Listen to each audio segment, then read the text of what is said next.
গ্রীষ্ম তখন মধ্য দুপুর, কাঠফাটা সেই রোদ।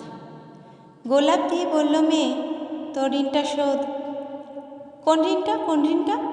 কিছুই মনে নেই। ওই যে সেদিন উপপাদ্য শিখিয়েছিলি, সেই। এইটুকুই ব্যাস আমার জন্য?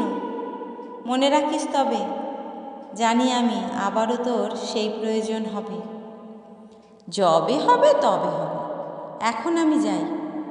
তখন কাক ভেতর ভেতর হচ্ছে পুড়ে ছাই।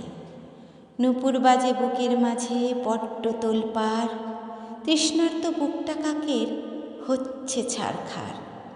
হাতটা টেনে কাছে নিয়ে হরিণী চোখে চেয়ে শিউরে ওঠে অর্ধ ফোঁটা গোলাপ কাছে পেয়ে।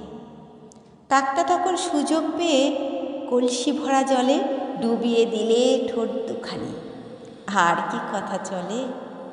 আবেগ স্রোতে কলসি ভাসে, কলসিতে সেই কাক, নির্জনতায় সেই দুপুরে লজ্জা পুড়ে খাক। তৃষ্ণার্ত কাকের ঠোঁট হাবুডুবু সেই জলে, কলসি তখন দিশেহারা কাকের মিষ্টি ছলে।